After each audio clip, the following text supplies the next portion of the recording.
Hi guys, welcome to live stream. Let me just share this that I am live.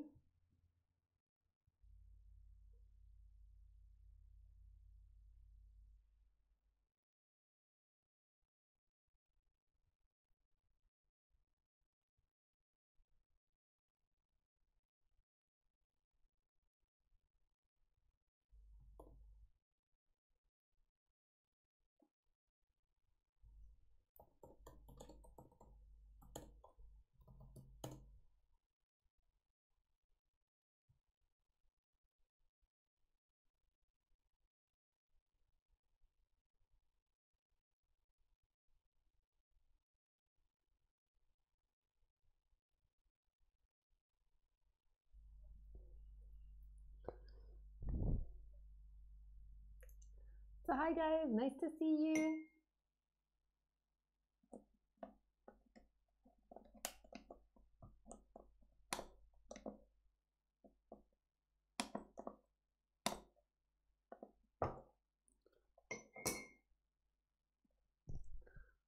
My drink lid broke and I can't get it up without a knife. See if I can use the end of my glasses.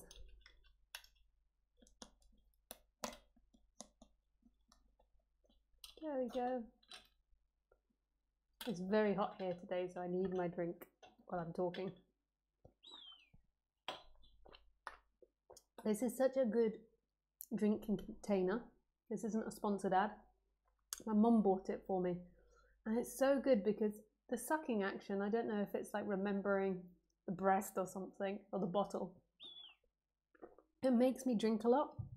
I'd say at the moment I'm drinking about 6 of these a day.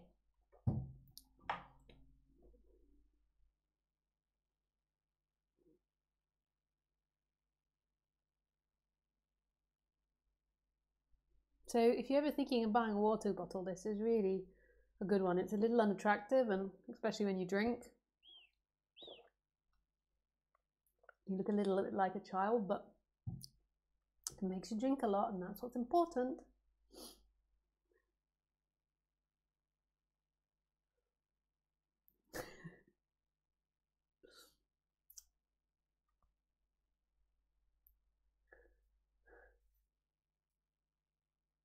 Here she comes, do do do do do. Here she comes, do do do do do do.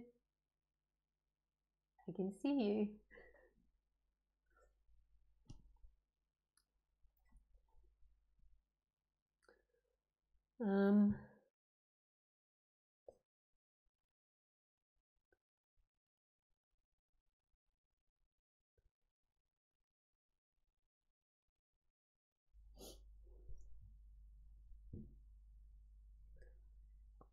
So hi guys, welcome to this live stream. This live stream is called Life is Magical.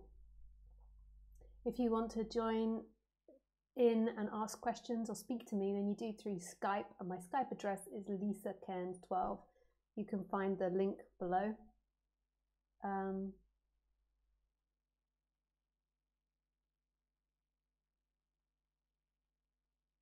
If you want to join an event, then I just better open my website because I'll forget the dates. If you want to join an event with me, the next event I do is an online meditation, I think, on the 30th of June at 5 p.m. French time. And basically what that is I do a bit of a guided meditation for about 45 minutes through the body and seeing that there is no body. And then it's just sitting for the next part. It's really beautiful. I know to the mind it's like, you don't do anything? What a waste of time. But it's actually super beautiful just to give up that time and not try and produce something. And I'm also doing a retreat in the south of France, the 7th to 14th of June. That's for 7 days. You can find that on my website. And I'm also doing an 8-day retreat or 8-night retreat in the south of Spain. That's the 27th of October to the 4th of November. So it starts on a Saturday and finishes on a Sunday the week after, which is nice because it's only 5 days you take off work then, if you work. That is all. I also have an event in India in January, but that's not on my website yet, in Tiruvannamalai.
So magic doesn't come from you.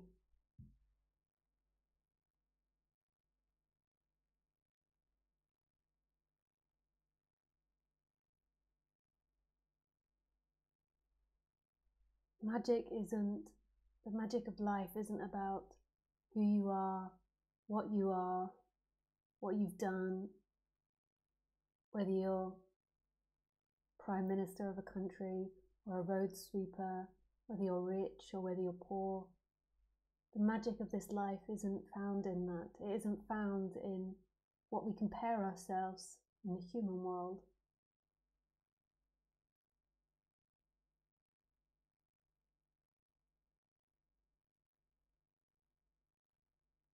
In that world, it's irrelevant. Whether you're the boss, whether you're the worker, whether you're poor, whether you're rich, whether you live on the streets, whether you're homeless, just about to be made homeless. That's not the magic of life. That's not what the magic of life is about. It's not about you. The magic of life, the true mystery is that it's happening. That this life is happening. That everything's appearing now. And it's being experienced. And we don't know who's experiencing it. We don't know what's experiencing it.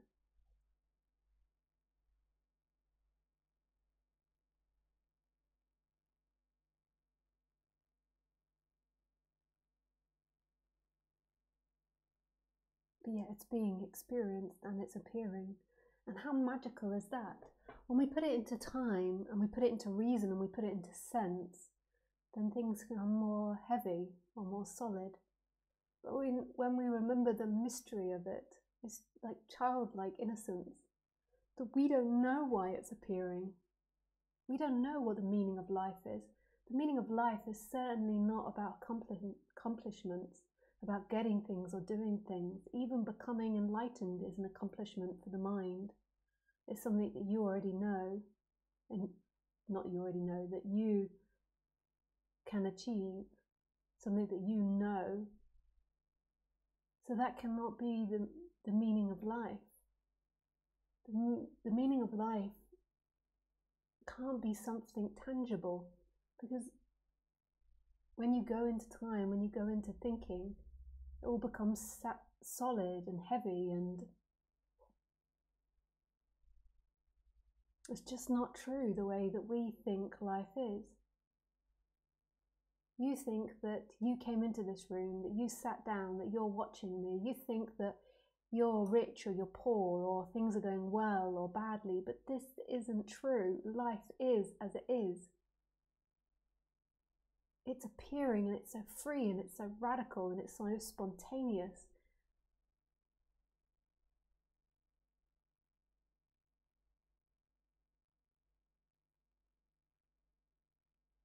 The magic of life is not found in anything you know, anything you can understand.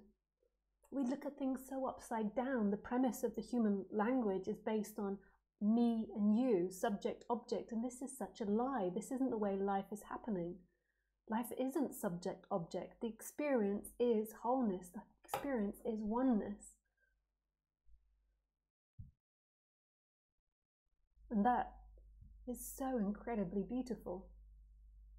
But the humans are so focused on what they think, on what they know. This is my life, and I'm sitting here, and I've been alive 40 years, and why is it like this, and why is it like that, and I don't like this about it, and it's not fair, and why blah, blah, blah, blah, blah, blah, blah.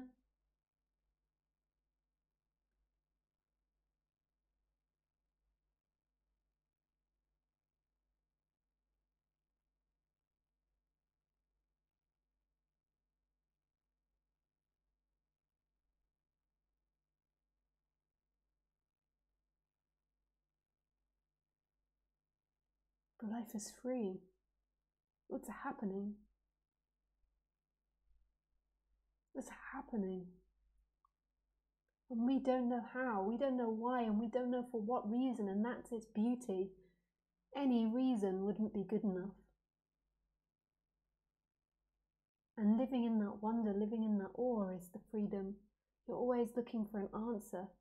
People come and they're always wanting me to answer things for them so they can know it and they can understand it. But that's just for you, so you can have more. But the freedom is the not knowing. The freedom is that it's happening and we don't know who it's happening to. We don't know for what reason, but it's a happening, this experience, this intimate, tangible, beautiful experience. It's only unbeautiful. It's only not magical. It's only not made of awe when you're too identified with thinking and reality becomes a thought. Your life becomes a thought. You only see life through thought. And thought is never going to be a great way to see life because thinking is based on survival, boring, and it's based on production, another not so interesting thing. I mean, it's quite interesting, it is interesting, but it's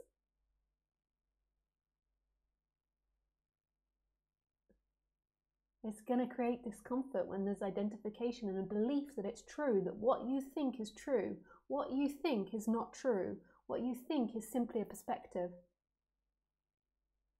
And what you feel is not true, it's simply a reflection of the way that you're interpreting things, so the way that you're thinking. And some feelings aren't based on thinking, but a lot of them are based on what you're interpreting, thinking-wise.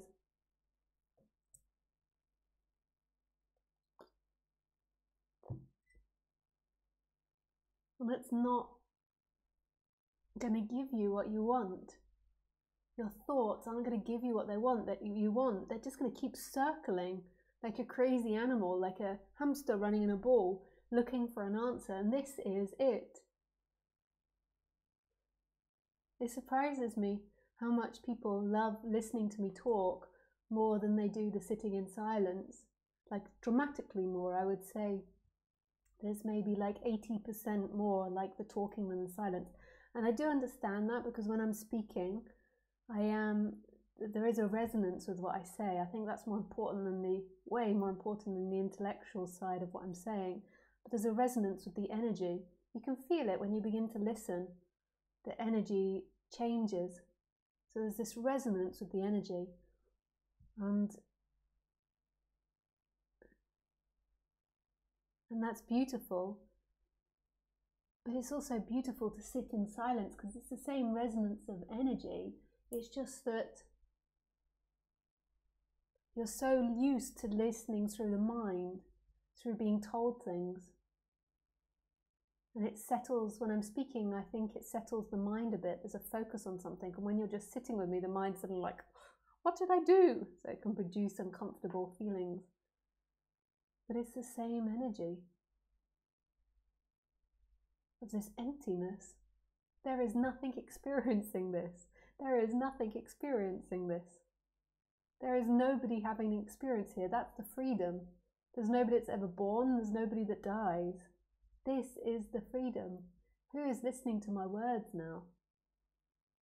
The mind says, I am and I'm inside this body. But that's not your experience. Your experience is mystery. Your experience is not knowing. It's just that the reason that doesn't make sense is because you're so focused on what you think and what you know. You don't know what experience is without thinking about it because you're so used to living in a mental interpretation of experience. But the experience is happening all the time. Even if you are focused on the thinking, there is this mysterious experiencing happening that belongs to no one.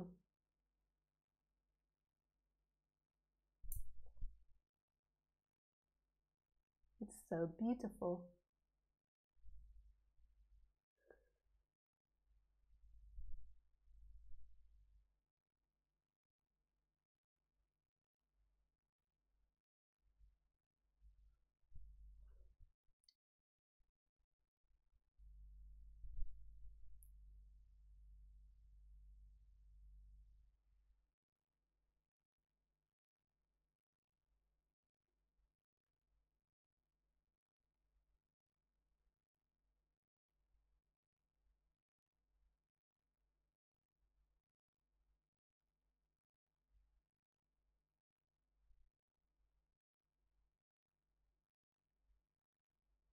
And there's nothing you need to do to get to this because you already are it. So even though the mind is looking, where is it, where is it, where is it? It's already here. It's here. It is. And there's nothing that that mind needs to do to accomplish that. We can do some things to settle down the mind. Normally the mind is so active because the mind thinks something, it activates a feeling, the feeling is uncomfortable, which makes the thought think even more to try and get away from that feeling. So it's kind of like this circle that happens in the body. The thought is like, I don't like that, and the feeling comes up of discomfort in the body, and then the thought is like, there's something I really don't like, and it chats on about something that it really doesn't like, it normally thinks it's something out in the world. The feeling gets bigger, the thought gets bigger, and then the cycle starts. Trying to pedal away from the experience.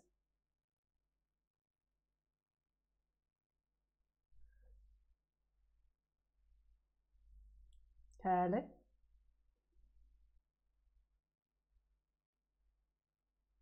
Hello?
There's nothing you need but this. This is all you need, and life isn't how you think it is.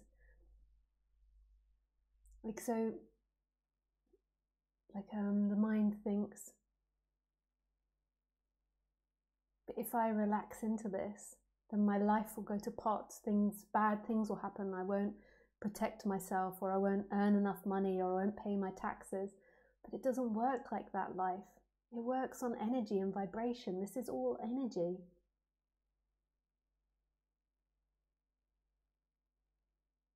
Like when you break everything down, it all comes down to energy. It's not working the way you think it is.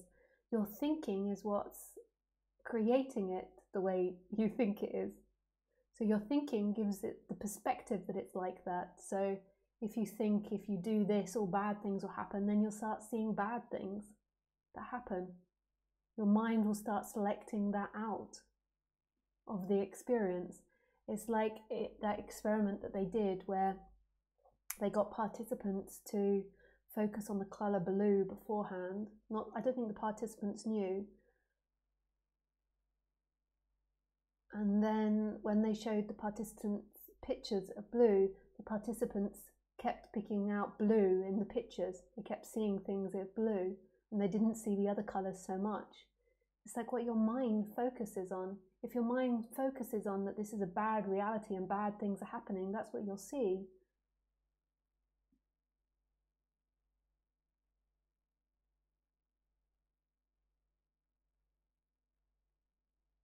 If you begin to see that everything's coming from love and everything's exactly how it's meant to be and couldn't be any other way, and is an expression of love no matter what, then your life completely changes, and that's really seen.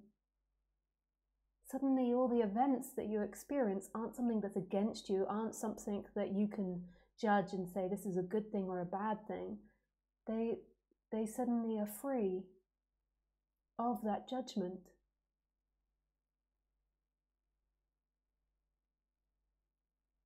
Of the human's projection of the way it thinks.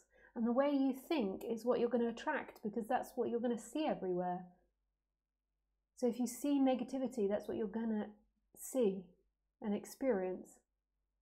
If you see positivity, exactly the same circumstances, you see positivity, then that's what you're going to experience. And it's not about positive or negative thinking, it's that what you think isn't true. It's the letting go, it's the detachment from your idea of yourself, the fundamental thought, which is I am separate and experiencing this world and I control my life separately, which is a total lie.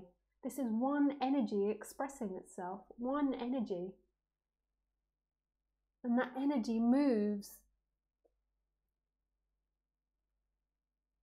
in its own way, not the way that we think it is. That's our interpretation in order for us to communicate, in order to produce things and to sell things and to live as a community. It's not the way life is. If you're always focusing on being lonely, that's what you're going to see. This world is going to become a lonely world. If you're always focused on poverty, this is what you're going to see. The world is a poor world. If you're always focused on that this world is giving, then that's what you're going to see. That's not freedom, though, the way that you see the world. It's the disattachment from that way of seeing things. But when you're seeing things really negatively, yourself and your feelings and your emotions are very tightly contracted. And all you can focus on is yourself when you're suffering a lot. When your thoughts are more positive, there's less attachment to them. When somebody's happy, they never ask me, why is this happening? When somebody's suffering, they always ask, why is this happening? Or when they're suffering, they always say, but why does life do this? Why is life so mean? When someone's happy, they don't say, but why is life doing this? Why is life so kind? They're just open to that experience, involved in that experience, honoring that experience. So it's not that you've got to make yourself positive or happy. It's just that when you're telling all these really negative stories and really identified to them, then the energy is really contracted inside your body. see it from your own experience though. When you're unhappy, you feel like a lump inside your body. You feel like a weight. You feel very small. When you're happy, you feel more expanded because there's less identification with the happiness. It's not that contraction, like identification, comes with negativity. It's just that when something you don't like happens, there's such a, I don't like this, I don't want this, why is this happening to me? And it makes the world smaller and smaller and smaller. When something good is happening, then you don't ask questions and you're not trying to hold on to it, you're just experiencing it. And so the energy expands. But that's what the human was always getting trapped in. It always thinks, okay, I've got to be happy, I've got to be create positive experiences, and that's the answer to life. But that's not the answer to life. It's just that when you're happy, the seeking dissipates. And this is who you are. I'm so handy. I see my hands like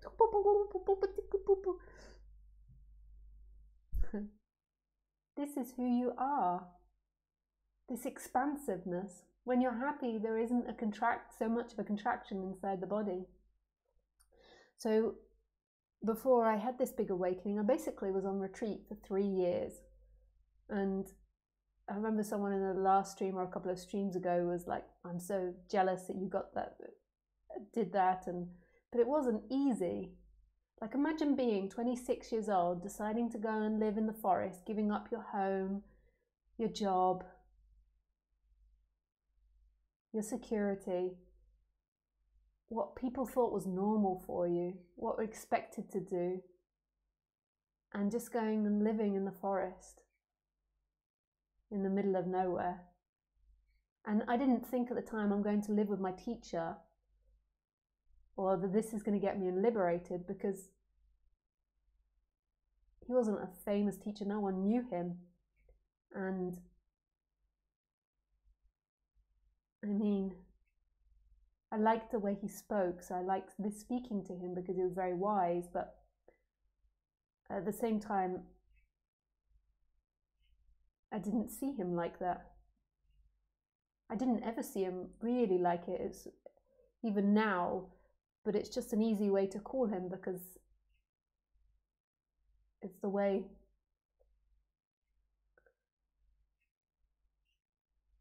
Like, he taught me many things.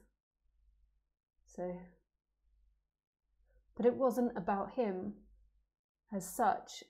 Like, living in the forest in the middle of nowhere in a really remote place for 3 years is really not something a 26-year-old young woman does. And it was really amazing experience. I would clean the leaves or do the gardening.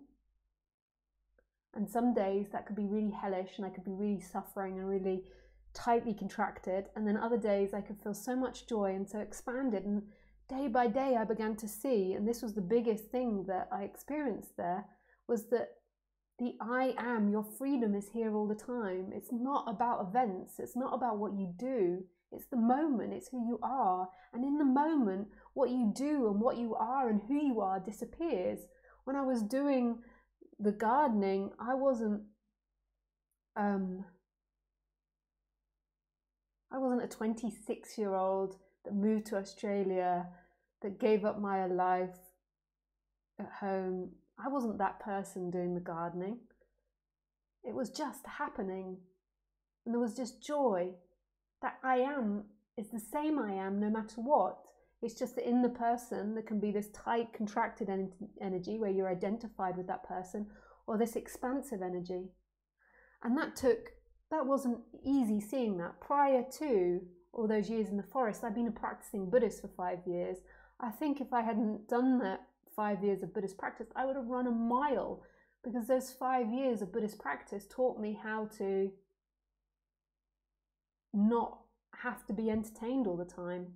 So when I lived in the forest, I didn't require entertainment. I'd been on retreats where I just sat and meditated the whole day. So I was so used to not being entertained and knowing that entertainment or having lots of friends or going out partying or drinking or going on boat trips, I think they do in Perth a lot, is boats on the sea and the ocean, that none of that was it. Like, it was so clear after all those years of meditation. There's nothing in life that's going to give you what you look for. You can't get it in accomplishing anything.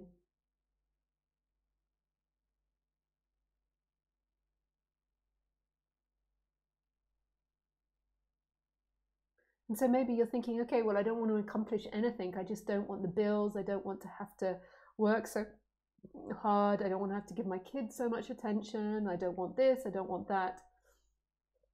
And as you focus on that don't want, what you don't want, that's what you experience. And you fail to see that again and again, no matter how much I point it out. Not all of you, but some people. I mean, from the questions, but not everybody. There's so many people out there that do get it. I didn't mean to sound negative there. So if you keep focusing on the negative, that's what your life experience is going to be. You've got to see those are thoughts and they're not reality. They're not true. It doesn't mean putting up with your situation, but you have to move to what it is you want. What is it that I want here? Not what is it that I don't want. What is it I don't want? Focusing on that is going to bring you all the things you don't want.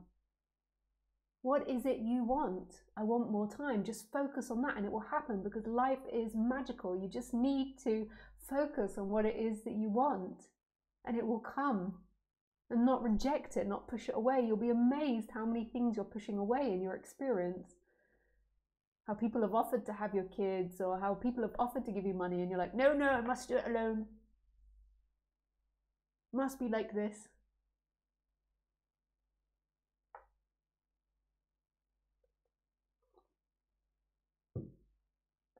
Life is magical.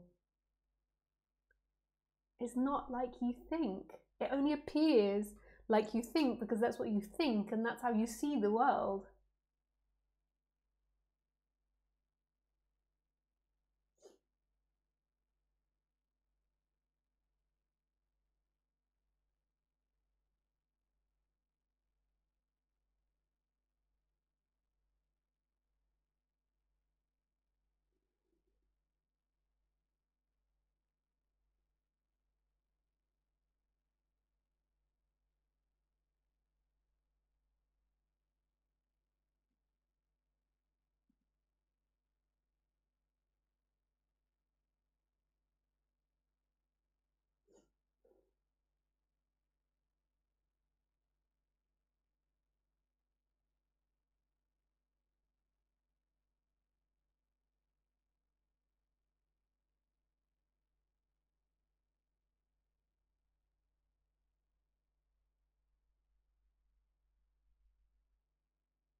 Okay, we'll take some questions.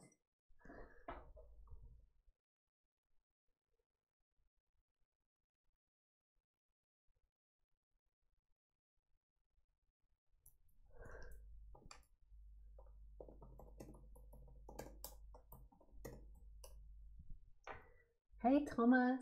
Hi Lisa, such a pleasure, magical indeed. India. Hi Marie. Hi Lisa, I have a question.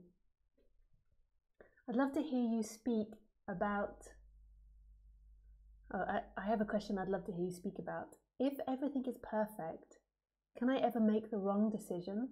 Or there's no such thing? You cannot make the wrong decision. Just look at life carefully. Look at the clouds, look at the sky, look at the nature. How can anything happen independently and something make the wrong decision?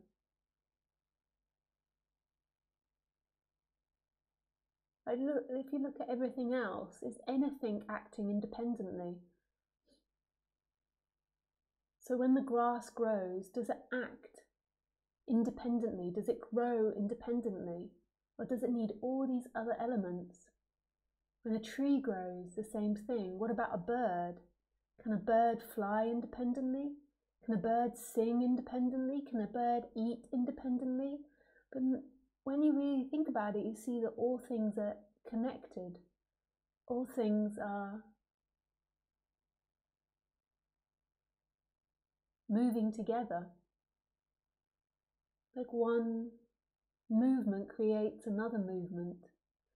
The bird eating creates one movement, then the bird going to the toilet, releasing that food, creates food for the grass, which then creates the grass to grow.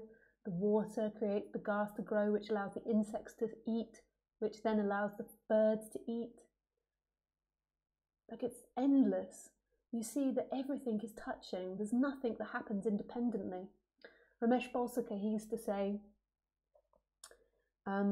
if you still feel like there's something you want to do, so if there's a you there that feels like it can do things, a very wise thing to do at the end of the day is to think of one choice you've made and then see if you can trace it back through time to find out when that choice began.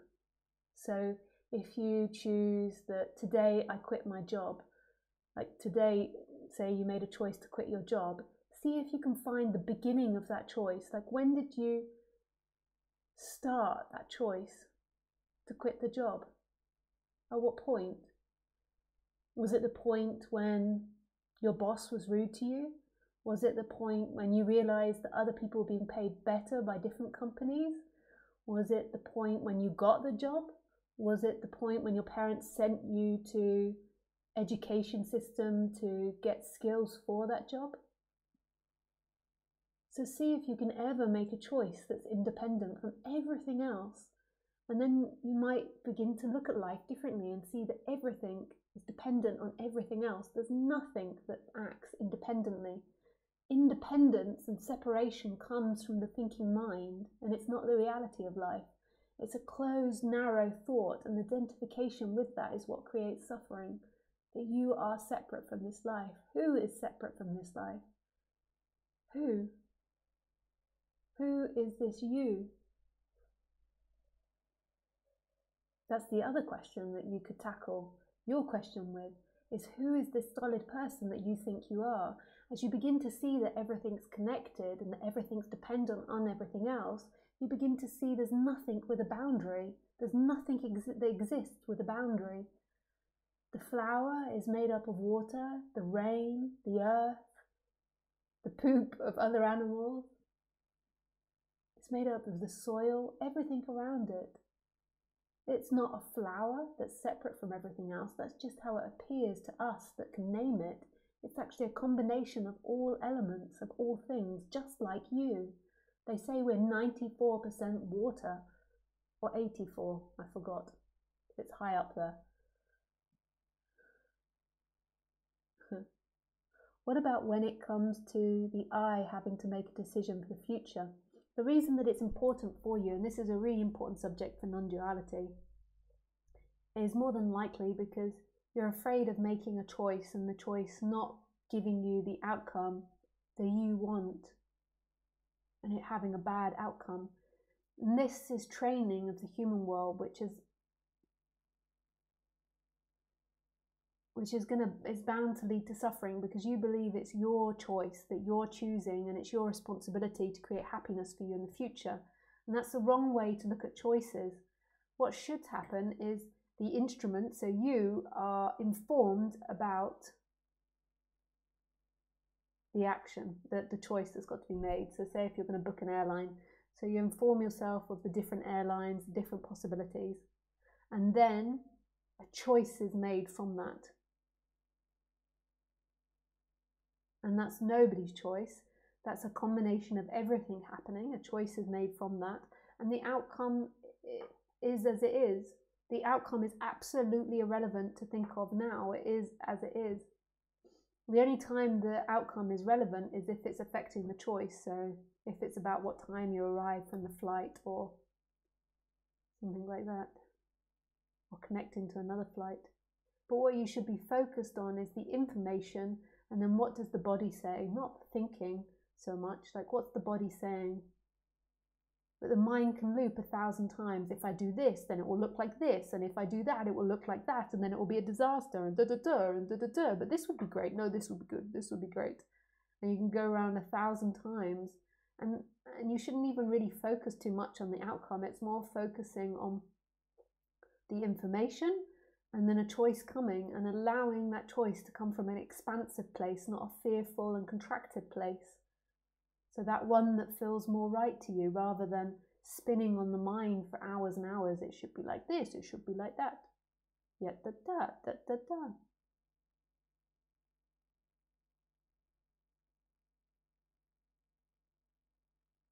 Maybe I am living with my own teacher right now.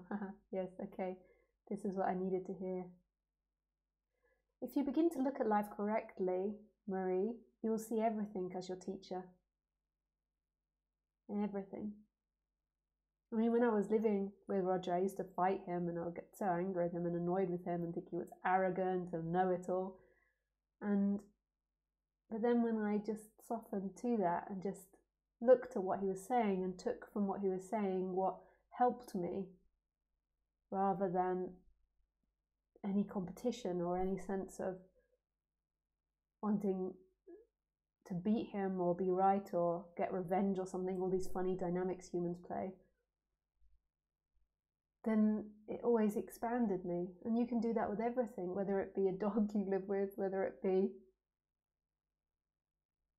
your parents, children. You can always look at everything to expand you. What can I learn from this? The tax office, the accountants, anything. And this brings real humility. This should be ongoing forever. Everything is a way to make you grow. Everything. Awakening or no awakening, you don't ever arrive. No matter how many awakenings, you don't arrive on the human level. On the human level, there's always this openness to expanding more. That's how everything is. Everything growing and expanding. This universe is. It's the way that we're meant to go. And then at some point, our body will crumble and be destroyed. But on the internal level, on the human level, the aspiration should always be to expand. I have to plug my computer in.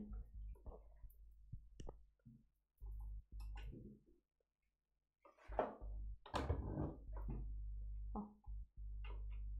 Come on. Okay, it's going to require movement.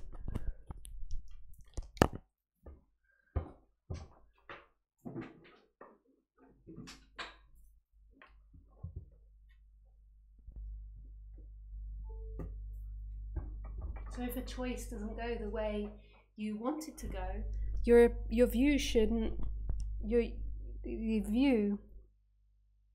helpful view is to not look at it like it should go or shouldn't go like that. The helpful view is to look at it not in terms of this is positive or negative, but what does this show me? How can I grow from this? Even if it is that you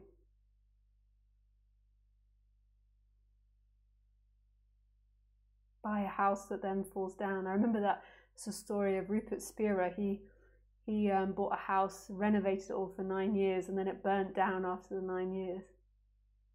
And I had to renovate it all again. You don't get attached to outcomes. Yes, don't get attached to outcomes. When you look at life correctly, you see that every outcome is exactly what should be there and is perfectly in play and isn't a negative thing.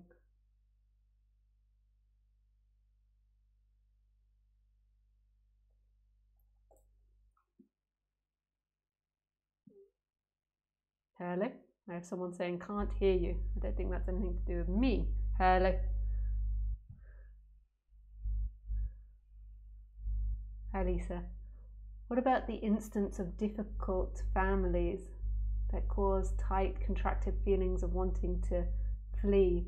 Should we focus on the type of relationship and loving interactions we want with people?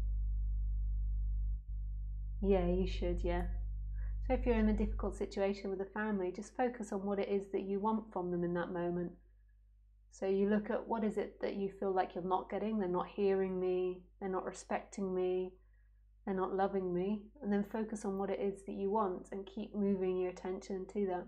Surprisingly, that will change their energy towards you. I can't say it will give you what you want, who knows what life gives, but it will change stuff and it will make you understand yourself more. It will change the energy in the body as well. Sometimes though we want to stick in negative energies, so we try to do this or we attempt to do it and the energy just keeps wanting to pull in from that and tell the stories of what assholes your parents are or your family is, or how it's not fair that you've got that family.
Nalachi. Hi Nalachi. What do with the little crying cat? Something child inside that always demands love and attention, demands people behave a certain way, demands to be in front row of everything. Watch him. Where's the limelight line that separates a true wanting of that child from a mere empty desire?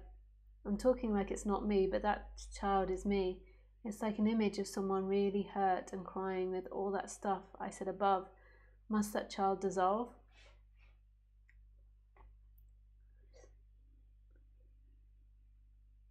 Yeah, I think it's difficult when you have that urge to want attention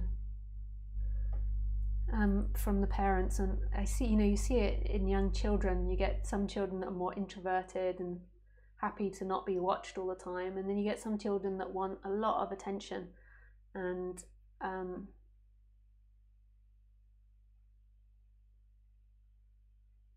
they become very needy for attention. It's interesting, isn't it?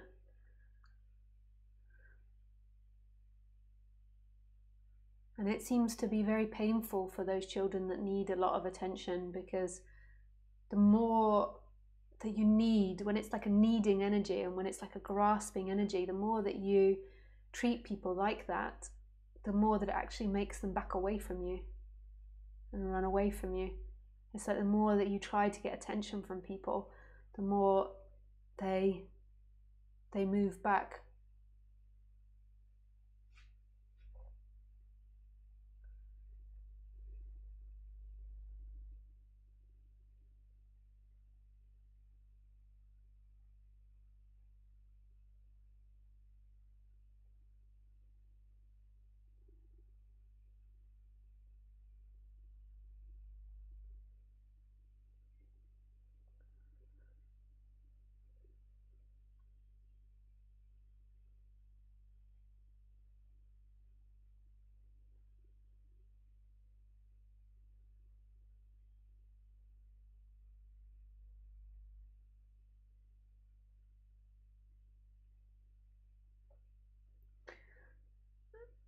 I think that you've got different types of personalities. You've got personalities that are more extrovert and personalities that are more introvert. And extrovert personalities recharge while being in company. You see it. Like when they're in company, they begin to get more and more energy. And introverts don't. They get it when they're by themselves. And firstly, I would recognize that about yourself if you are an extrovert. And notice that you require interacting with humans a lot, and that makes you happy. There's nothing wrong with that you enjoy that. And then the part that's traumatized from not getting enough attention, that part you have to work with. So that part that hurts and feels like it hasn't got enough attention, you have to let that feeling come up. So you have to acknowledge it, like what it's saying, like the hatred and the anger that comes up towards people having not given you the attention, the hatred towards self, and acknowledge it. And then just realize that you want to be social, you want to be loved, and you want to get on with people, and focus more on that. And if you are an extrovert, just be honest with yourself and don't try to get that attention through Facebook or the internet. Go join clubs, do walking groups, so whatever, just meet people and go out and put yourself out there. Like, don't get in this loop of thinking that it's unspiritual to enjoy other people's company. It's really sweet. The part that's not nice is that seeking energy, that's believing that the interaction with other people is going to bring you freedom. It's never going to bring you freedom. It's going to bring you the I am. It's simply a pleasure, just like an introvert gets pleasure from being by itself.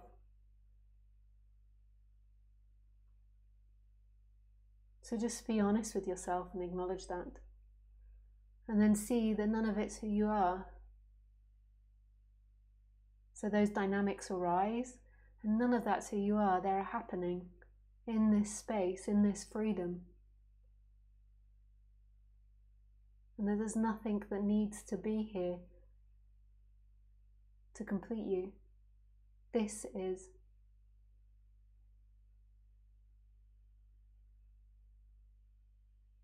This is everything you ever looked for.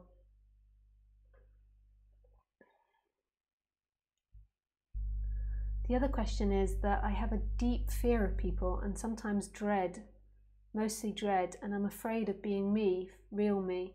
So I fake out of that fear and it hurts me every time I do that. So I spend my time alone, but we are social creatures, so I don't want to spend my time alone anymore. But fake everything is a tremendous work, and I don't think I can do it anymore. And that fear, what I understand is that I must have it, embrace it, see it, be with it in every situation. Is this the way to go? To embrace it, so you acknowledge that fear is there, but then what is it then? But then when you're interacting with people, focus on what it is you want. So when you're speaking with someone, focus that what you want is to be free. What you want is to be yourself. What you want is to feel safe. Because otherwise you're interacting with people and it's like you're just stuck in that negative energy, and that's the energy you're giving out to people. I'd also recommend like socializing with spiritual people, and not just go out into the regular world and socialize with people, because they've got a particular way of looking at life.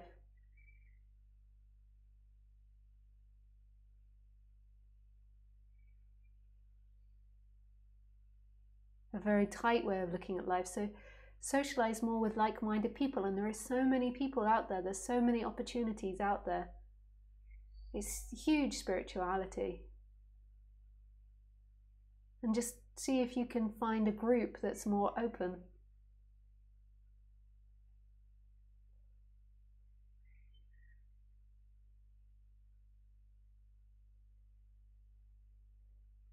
That allows you to express yourself more openly and honestly.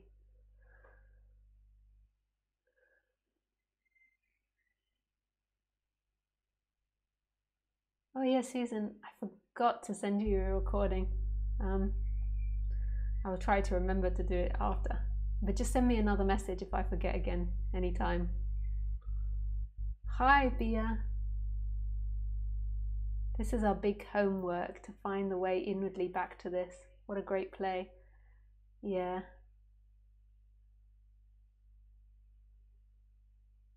Is a great play. Hi, Hannah.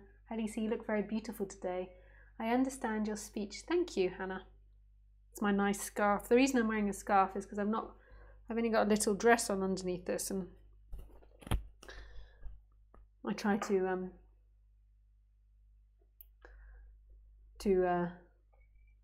what is it?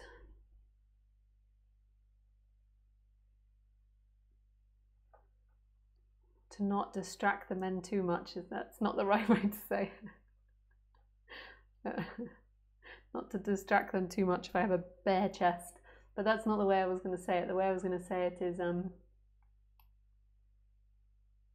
forgot that word in English, where you're not dignified. I've forgotten it. Where you cover up.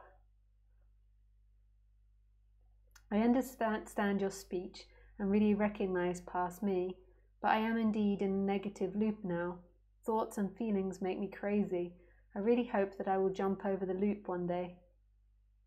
I think that these things, like these thoughts, like I hope that I jump over the loop one day and that I'm in a really negative thought process now. These thoughts are really unnecessary now.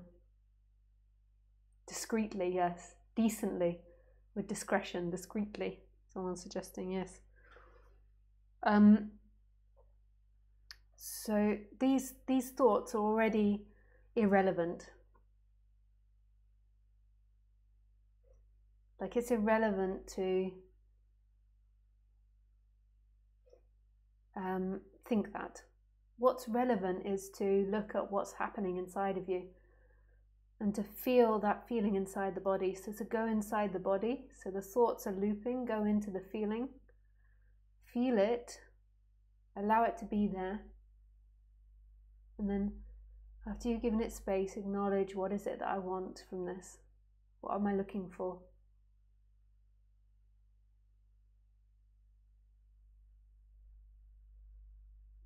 By past me, I mean a positive past. You look really intimidating today. Well, that's because maybe I've got my hands on the hips now. I can't see what I look like. Hands, yeah, the hands on the hips. It's also very warm. You can see that I'm a little bit glowing.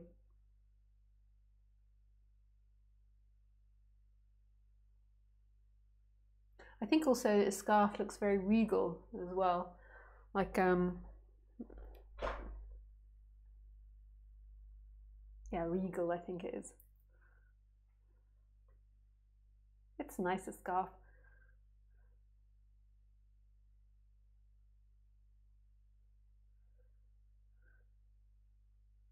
I have so many scarves. I should wear more scarves.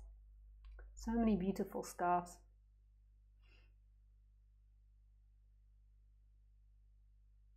I think I'm putting my hands on my hips because letting some air in.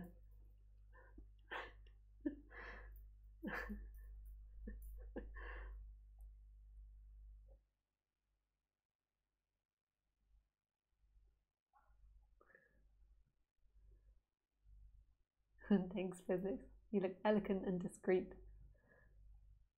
Hi, Lisa. Can you tell me that I'm allowed to be who and what I am as a person, with all my flaws, resistance, pains, control, obsessions, and without having to change anything? Thanks for answering, very sweet. You never have to change anything, Sebastian. You never have to change anything. You're absolutely lovable as what you are. That's what's appearing from life, which is love. You never have to be perfect. You never have to stop it. Though if that comes too much suffering, there's things I can suggest to help that suffering.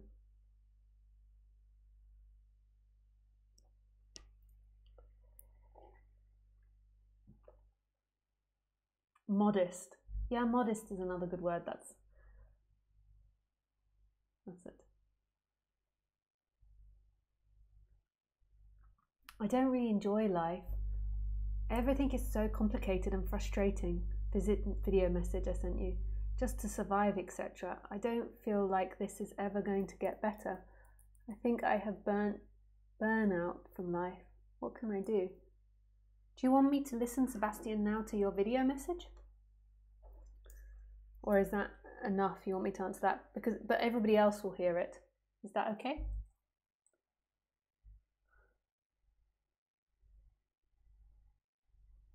Oh, actually.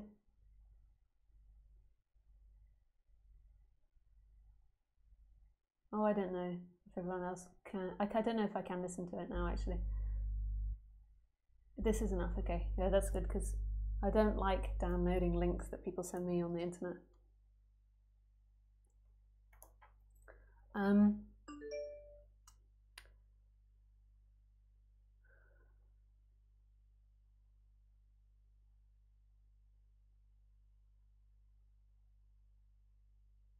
The reason that you're burnt out from life is the way that you're looking at life. It's not actually life itself.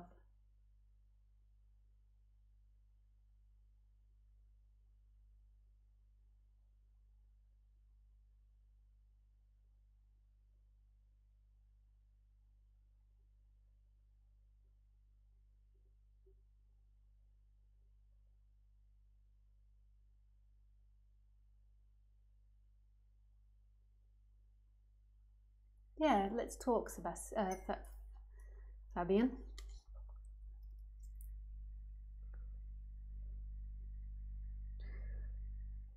Please call. Thank you very much. I'm going to have to shut some windows, otherwise my computer is going to fly off. Fans are going to be very active. They just fly away.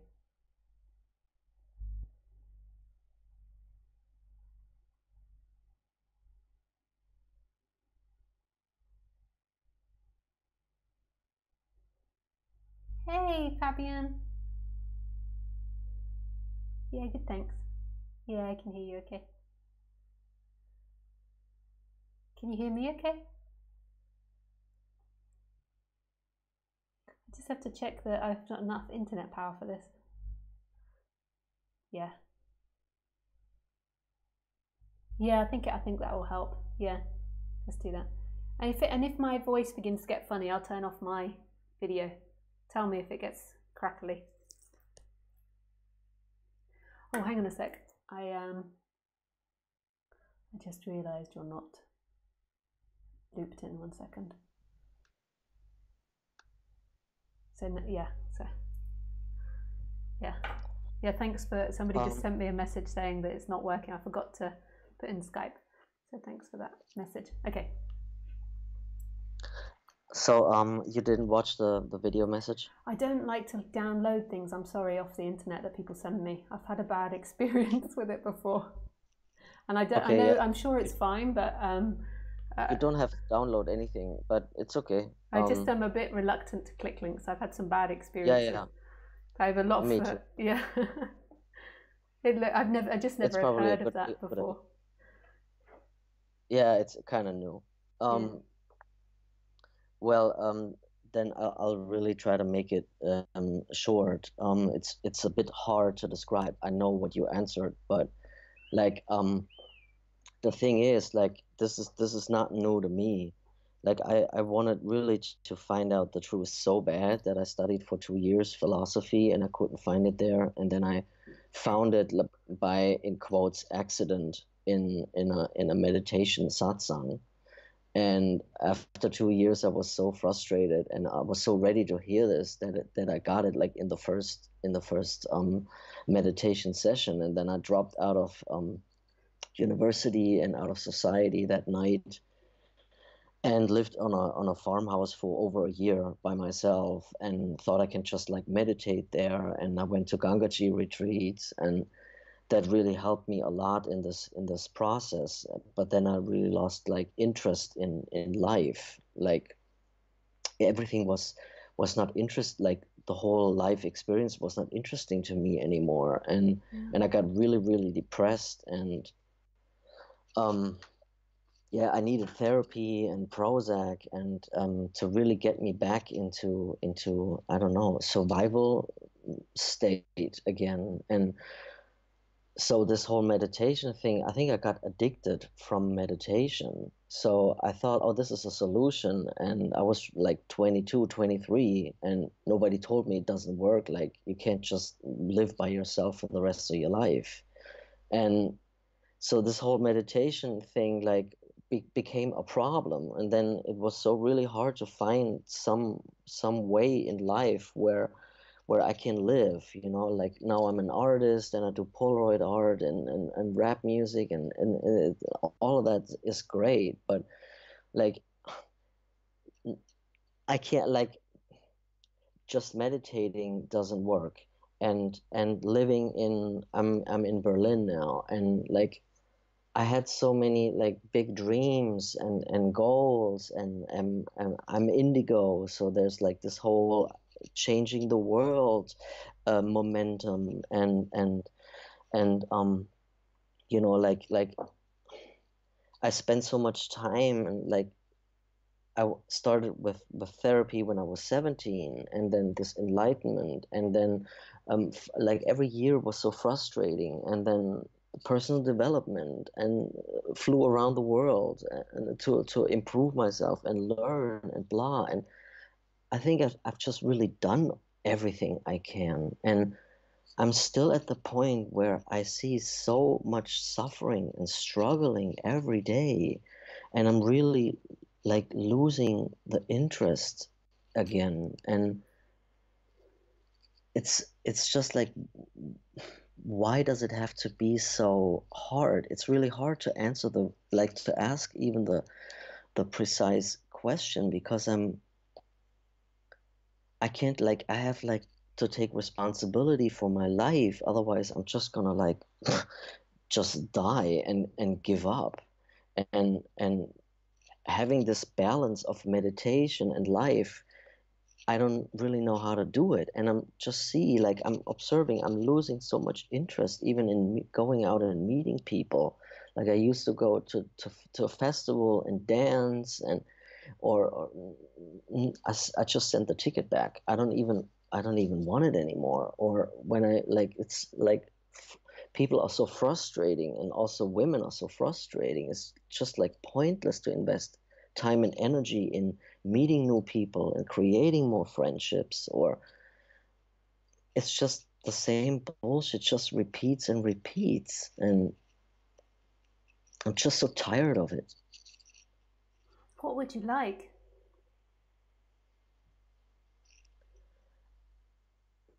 I mean, if I could, I would just probably exit the matrix right now and and pull the plug on it, to be honest. Like pull the plug on the whole matrix and end it all. Like lights out for me, lights out for everybody.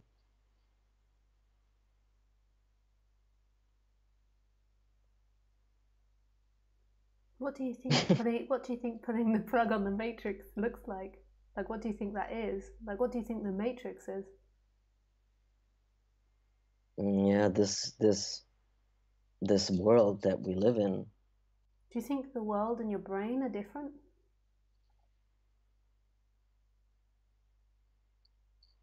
No, it's all illusions. There's just consciousness, and everything else is an illusion. It's not real. Yeah. And Or, I have to be like fair enough, you know. If it would work, if I would had a great time being here, being around people, um, I wouldn't probably complain. I would just like enjoy being an artist in Berlin, blah blah blah. hmm. But I'm not, and I don't really understand why. And I can't say, oh, I didn't try hard enough. I think I tried hard enough. I gave everything I can, and it's still not working. And probably that's a good thing, because then I'm not getting comfortable and satisfied and being in this suffering. So I have to develop and move on and now talk to you, You know what I mean? Like, but otherwise I would just like have a great time in the sun right now, drinking a beer and watching soccer.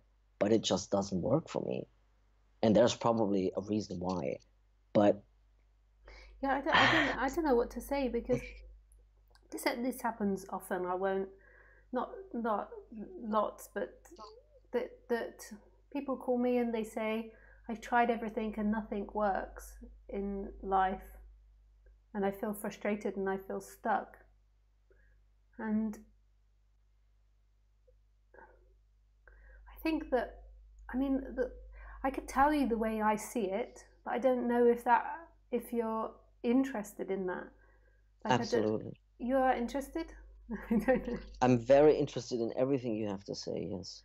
So the way that I see it is that everything is a projection of the brain, like we kind of stated. So everything is the brain projecting, and your brain is projecting now this lack of interest and this frustration towards life, which is something that it will have been doing in and out throughout your whole life. Your brain is a pattern, so it will keep running this story, and sometimes it'll be more and sometimes it'll be less. So you'll go through periods of being more happy and more integrated, and then there'll be periods of this story coming up and then things becoming frustrated and meaningless, and then you'll be in this place of discomfort, because that's an uncomfortable place to be on the human level, to just feel like there's no interest for you, there's nothing for you to do, that you're bored, that you're not entertained, that you're not excited about something. And it's a trap. It's a trap of your mind. The thing is your mind is also telling you that you've done everything and that there's no cure for you, there's no answer for you, that you've tried everything. But it's a trap. It's Maya. It's simply another layer of mind that's coming up, and it's hidden under this title of boredom, of frustration, but it's illusion. So all you have to do is stay with that illusion and keep repetitively seeing it's not true. How does that make you feel when I say that? I mean, I generally totally agree with you. Of course it's a trap. Of course it's a projection. But I just see my energy is low, and all these years were so energy draining. And I just see like I had, before this disillusionment happened 2 years ago, like all these bubbles they popped, all these ideas about how life is and what, like all of it. But it's all And now I can't even project like my life like this. Oh, in the future everything's gonna be better. This whole projection, it doesn't work anymore. I know, but that's because it's all lies. The only thing that's relevant is this empty looking that's happening now. So you're going backwards and forwards inside the cage of the mind, inside of thinking that it's this, you've got full of dreams, this process is going to help you, that process is going to help you, and now you're in, it's not going to help you. It's because it's all illusion. Who you are is the stillness in which it appears in. And all the methods I do is, or the methods that I give, even though ultimately they're not methods because there's nobody to do anything, but the staying with the feelings is all to see that who you are is this stillness that's present, and nothing your mind says is it. So now you're being bombarded with the opposite side of hope, of hopeless, of boredom, of disappointment, and who you are is that I am presence in the middle. So now, and then the feeling of frustration comes up because it doesn't feed the mind, and then you believe it. You believe that life is frustrating, whereas life being frustrating or not frustrating is absolutely irrelevant. What's relevant is it's happening, is that everything's free, that it's here. And when the mind produces all these feelings and thoughts to what I'm saying and wants to reject it or accept it, and all of that is appearing in stillness of who you are. This is so radical. This is nothing for you to do, but it's the letting go of that thinking mind. It's letting go of those feelings that come from the thinking mind. So the feeling comes up of hopelessness, of boredom, and then there's a seeking that desperately wants to get away from that. So then it says, I want to pull the plug on the matrix, and it believes that that's talking about liberation, but that's just the thinking mind trying to escape the experience. The true freedom now is that empty looking, is the I am that's right here. It's got nothing to do with what you think. Nothing.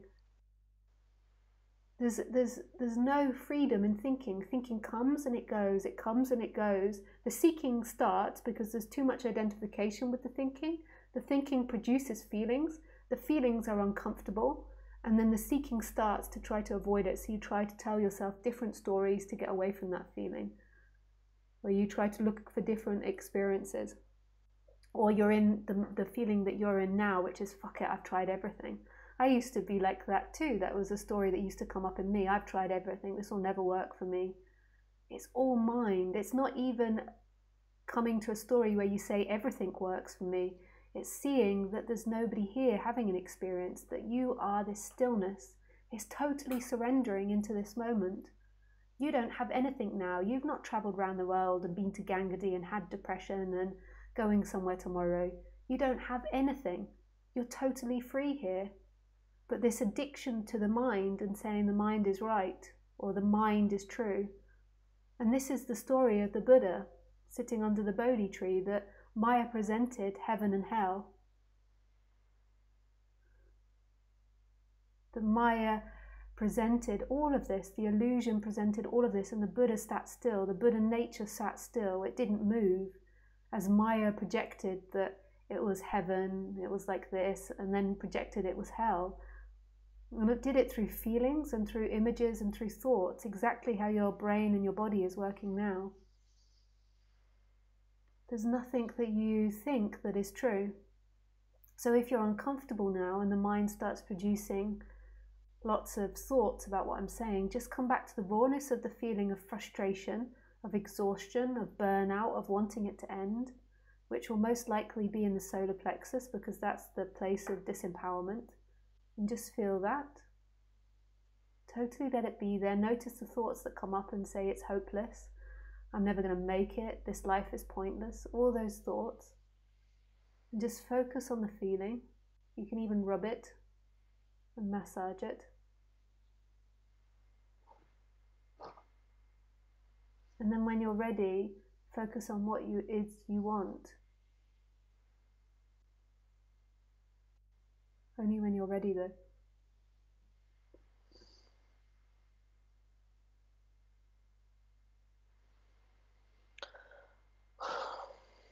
I just want freedom and peace. How does it make you feel when you say that?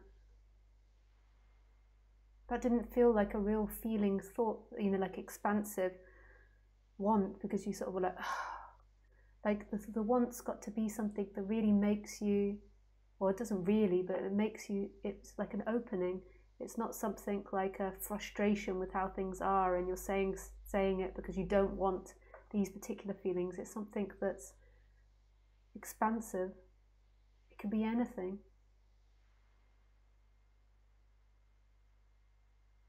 But you've got to feel it.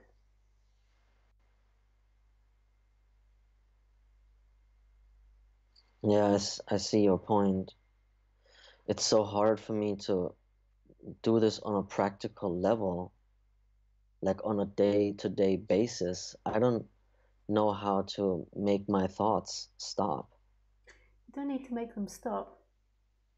As such, it's seeing that they're not you. They're something that's appearing, and you are the stillness in which they appear in. And then when they're really playing you up and creating lots of difficult feelings, then you do this exercise of focusing in on what the deepest feeling is, where you feel it in the body, and then moving to what it is you want.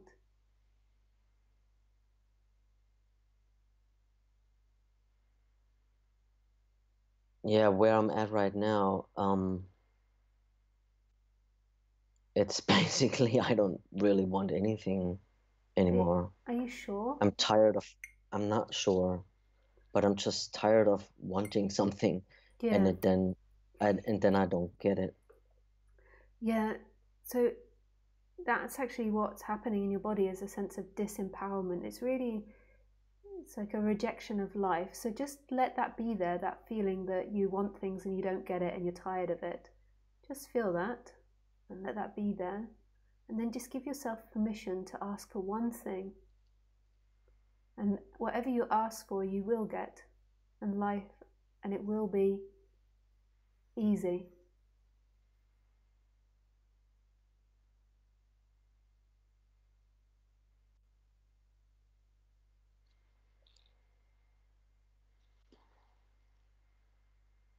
Wow. I realize I don't really even know what that could be. I don't even know what I want.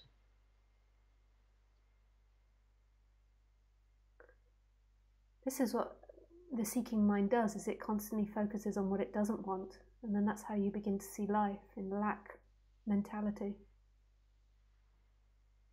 It's not about putting out there that you want a big house and you want to be a successful artist. It's just combating all this energy that's in lack. It's just relaxing that lack energy so you can see that everything is here. Everything you ever wanted is here. So it's just a relaxation technique I do to help people see how much their mind is going to lack of what you don't have, and how that's creating deep discomfort in your body, and then the strong seeking energy to try to avoid it. And that your problems aren't about not understanding spirituality or not getting enlightenment or not doing this or not doing that. It's that your brain is producing unworthiness. And you just need to see it for what it is, bring it into consciousness. It's when it's unconscious that it keeps running, that you walk down the street, you see a woman you like, and rather than that being a beautiful connection of seeing something you like, because you never need to own anything you like. Liking something is just joyful in itself. So rather than enjoying the joy of it, the mind says, you'll never get her, she'd never like you. And sometimes you're not even conscious of it. So there's an instant sense of disempowerment and disconnection. And in that situation, like when you see this woman that, say, you're attracted to, you just need to acknowledge what it is you want. Like I like her, or I would love to sleep with her, or I would love her to smile at me. And you don't even need to have it. It's just acknowledging that rather than going down the train of not getting. Just putting that positive energy out there, and then letting the magic of life produce what it produces.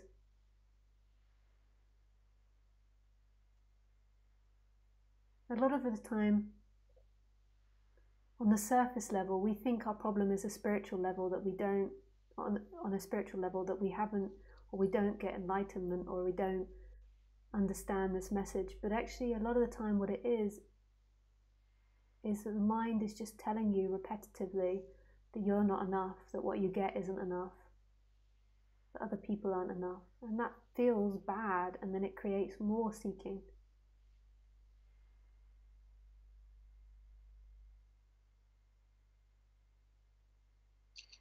I absolutely agree. And I think, or I thought, that I would see, like, be clear enough about this pattern that's going on. Oh, you're not good enough, you're good enough. And I don't believe it.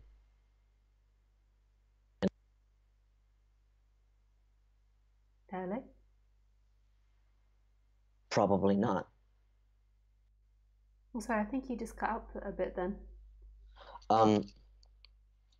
I said I thought I'm like aware enough that this whole mind game, you're not good enough, that I got it figured out, that it's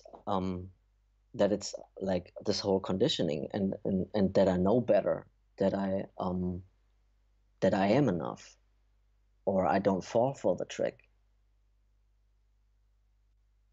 But probably I'm not. Like this whole, like how I grew up and been treated as a child, blah blah blah, this whole unworthiness and narcissistic mother and blah blah blah, that's heavily still like in me. I'm not free of that even after a lot of therapy, and I don't see any like chance this is really going away. I can get like free of that Do you want it to and go have away?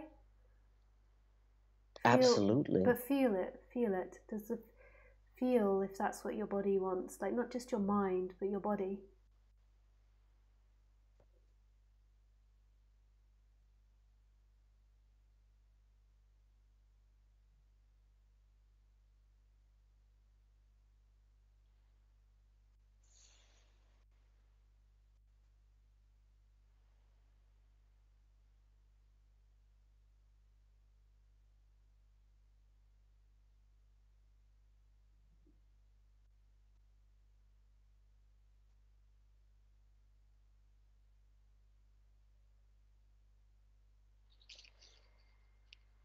It's it's a strange feeling I can't really describe. It's confused, some things going on that's on some mixed ambivalent vibration. Mm. Yeah, It is. we're really amazing. Like the way that we work.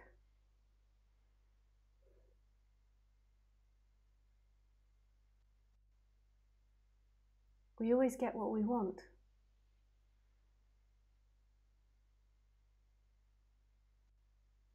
It's just a lot of the time we're not conscious of what it is we want.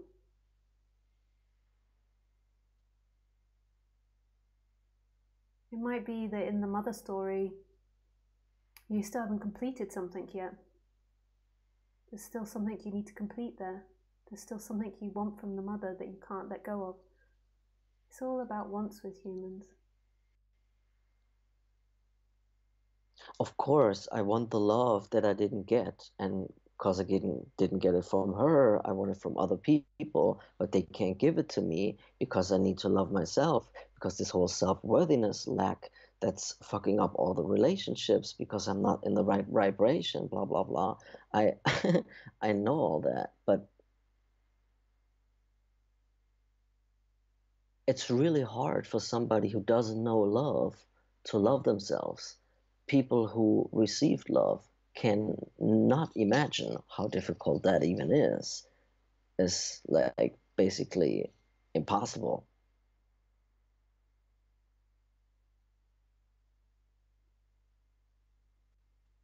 Does it make sense? Mm-hmm.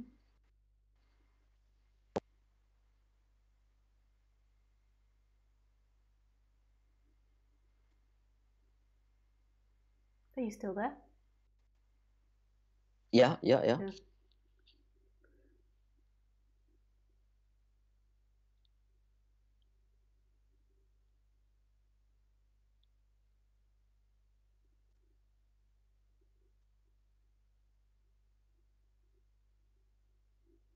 Did you hear what I said about love and stuff? Yeah. I know it's not impossible.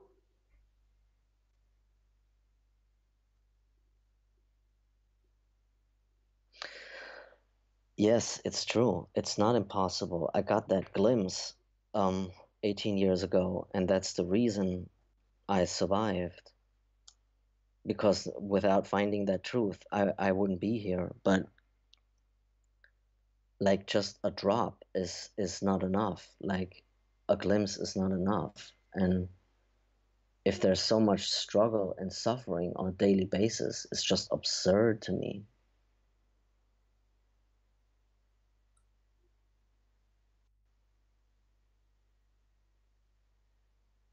And I'm just not willing to accept that.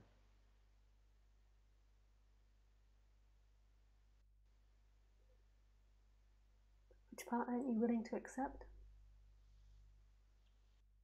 I'm I'm not willing to to live my life in this state of this permanent suffering. Mm.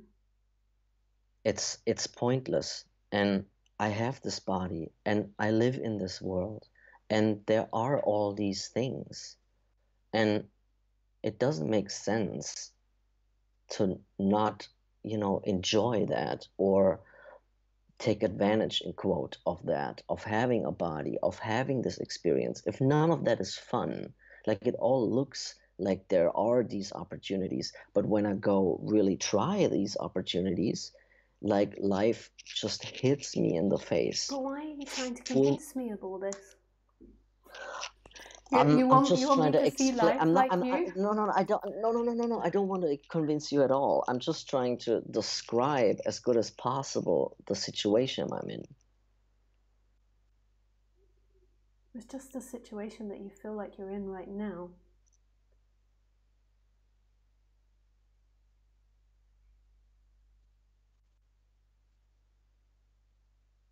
Your whole life seems like it's like the way you describe it is now.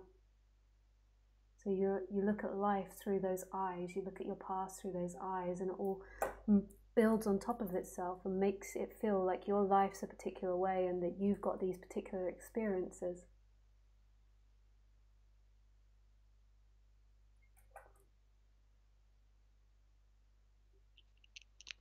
Yeah, I see life through these glasses and I can't take them off. Yes, you can. Okay, how do I do that?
You have to want to.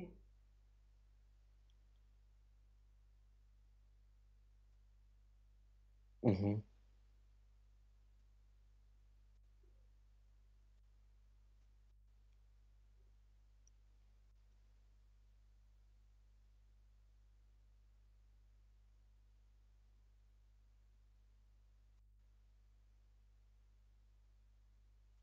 You think I don't want to?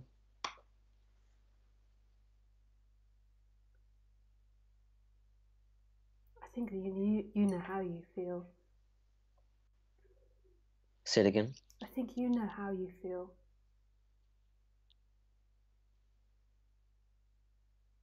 Mm-hmm.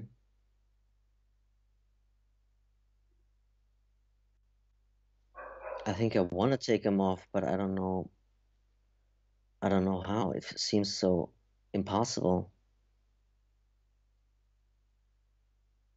Listen to It this seems too complicated. listen to this conversation back. Listen to this conversation back later and just listen to see if you think that the person that's speaking wants to take them off or doesn't, or wants to stay in the story.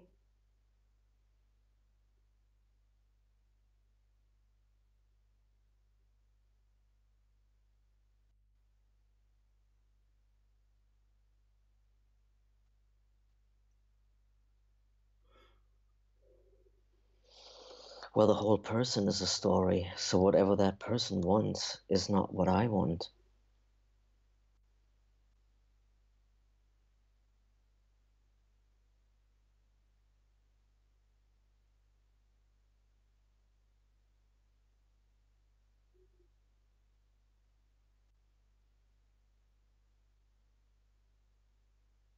What do you feel right now?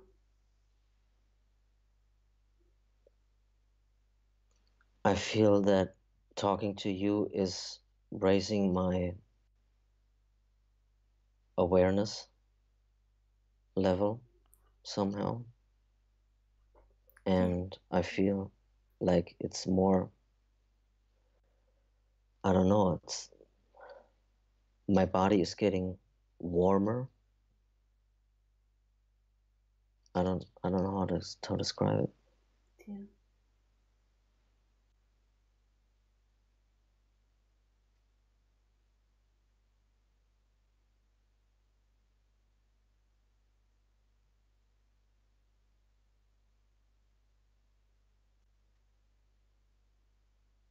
I feel more connected to myself. Yeah.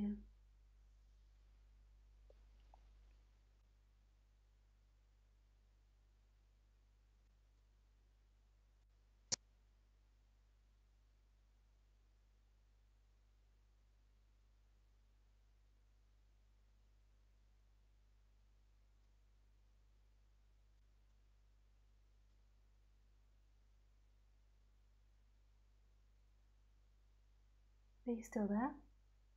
Yeah. Yeah.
Okay, Fabian.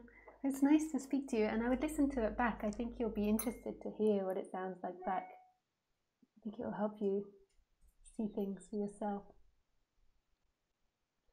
Okay. So you think I don't really want to take the glasses off? No, I didn't say that at all.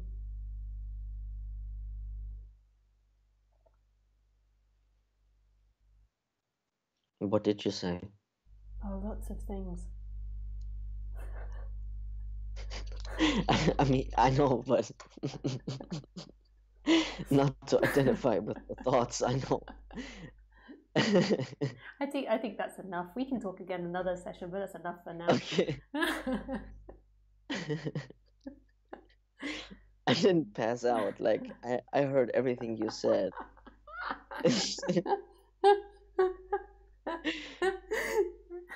The Skype And kept going and you thought I was sitting in silence and it kept cutting out the Skype.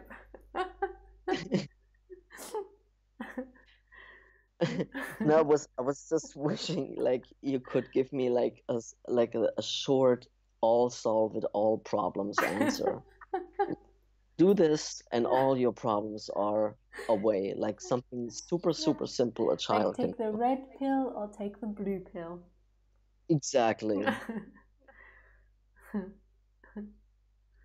Nice.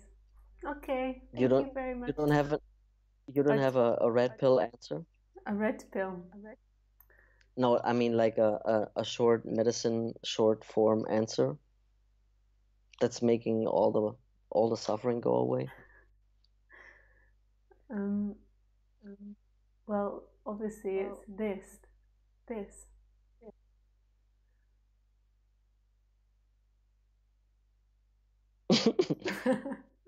What?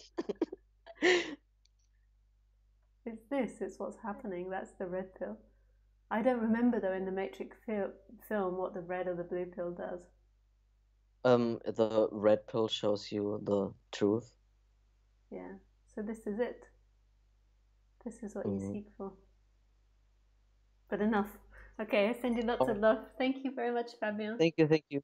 Lots of Thank you love. very much. Bye. Bye bye.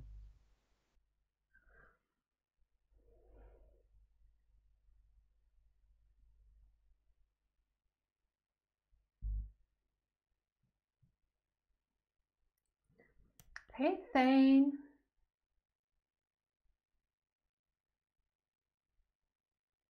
I thought this quote while listening to you talk about the importance of knowing what one wants. The danger is not least the soul should doubt whether there is any bread, but least by a lie it should persuade itself that it's not hungry. Simon Wheel. Yeah, that's a nice quote. Thanks, Tane, for sharing that. Hi, Lisa. I'm very touched by this talk. Thank you, Lisa, for your patience and love. It's so beautiful. The silence is divine. Oh, thanks, Susan. Nice. It resonates.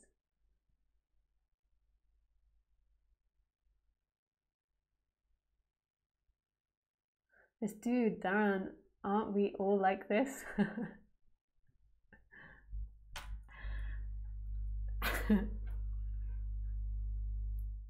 No, it's not all the time like that. It's when the mind comes up and is like that.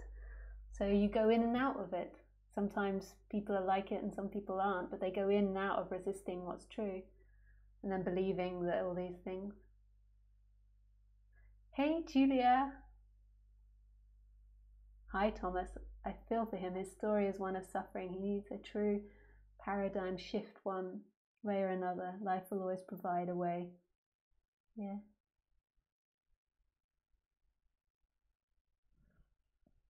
Hi, Lewis. Thanks, Lewis. Hi, Marie.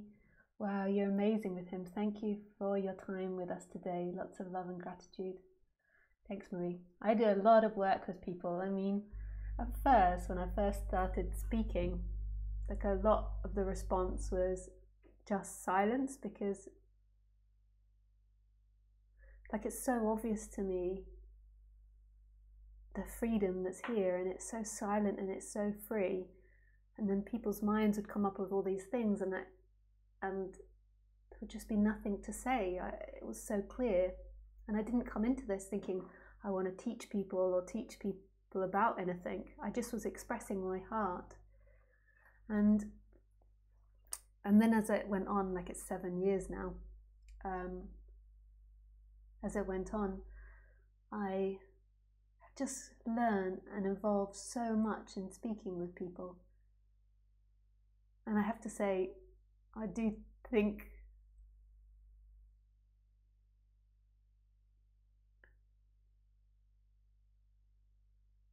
it can be, yeah, actually, I'll keep what I think out of it and let you guys think what you like. It's just not true. And that's the key to it. And I've heard every tale you can imagine after 7 years of how it doesn't work for you, and how it's never worked for you, and it's never going to work for you, or how this thing keeps happening or that thing keeps happening, and none of it's true. And I say that with such love, like I'm not trying to dismiss anyone. I say it, I know that's how you feel it is, but it's not true. There's a freedom here that's beyond what you think. It's just the mind is circling and circling and circling, and it's just letting go from that circles, and just opening up a bit more, and here it is. Here it is. And my job is just to keep gently reminding that. Here it is. This is it.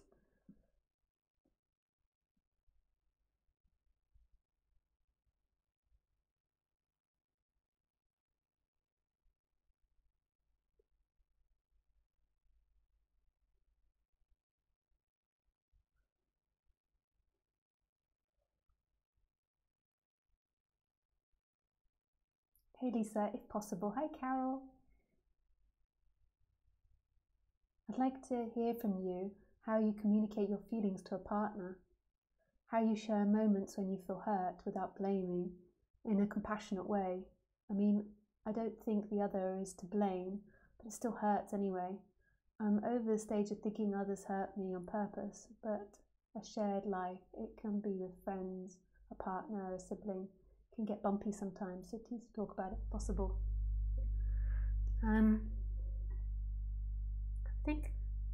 I can still sometimes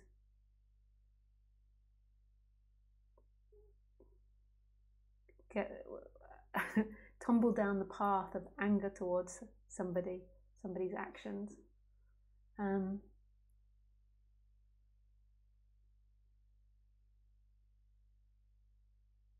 So in no way am I perfect.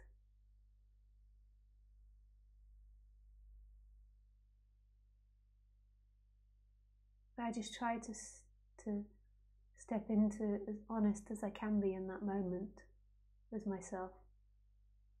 Just as honest as I can be in my feeling body. And sometimes I get angry and anger comes out towards someone for their actions.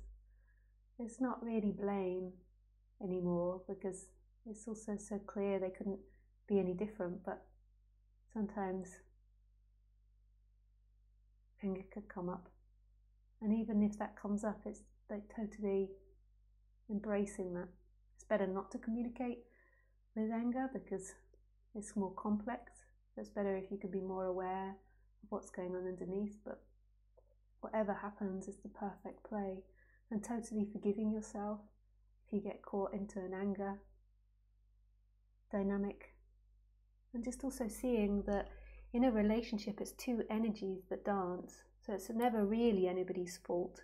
But sometimes you have to express things, and it doesn't mean to say that what you're expressing is true, but it's like an energy dance that happens between you two. I always think the most important part is trying to focus on what is it I want here, not so much on what is it that I don't want. You can get caught in tangles for a long time. But I'm not saying it's easy, and I'm certainly not claiming I'm perfect, and I don't think that any spiritual teacher would be free from getting in tangles with relationships. They can be complicated. Friendships, business colleagues not doing what you want, all types of things. And the easiest thing is to come back to see, what is it that I want out of this situation? What is my goal? In what way am I blocking my goal? Like, in what way am I having negative thoughts about my goal or pushing it away? What is it the other person wants? But communication is complicated. And just best to take responsibility for yourself. And it's something that all humans can aspire to get better at. I still aspire to get better at communication with people and my feelings. If I am communicating my feelings, I try very hard to make sure it's in no way a manipulation of them. Like, I focus on what is it that I want from this, communicating my feelings. and just focus more on that, because sometimes even communicating feelings can be to manipulate someone into feeling bad or all types of things. And then also just an acceptance that we are animals and that animals clash sometimes, and we do come from mammals, and just a forgiveness of yourself for whatever you feel and whatever you respond, and aspire to grow from that.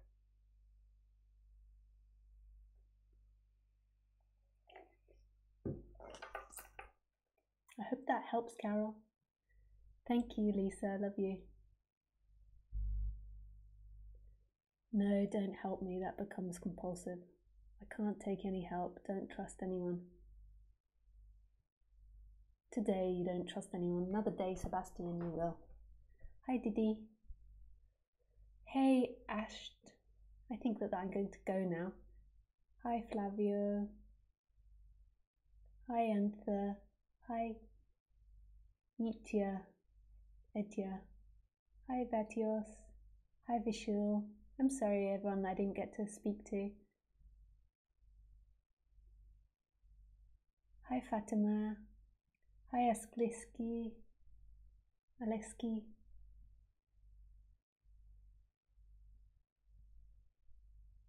Hi, Thomas. Hi, Beth. So thank you so much, guys. I love expressing this. So thank you if you called in, if you wrote in, just being part of this. It takes all of us to tango. It's never one person's effort. It takes all of life to tango for it to happen. So thank you so much for your participation. Where am I? Here I am. I send you lots of love. Have a beautiful evening, and I shall see you on Sunday at 6 p.m. French time. Bye, guys.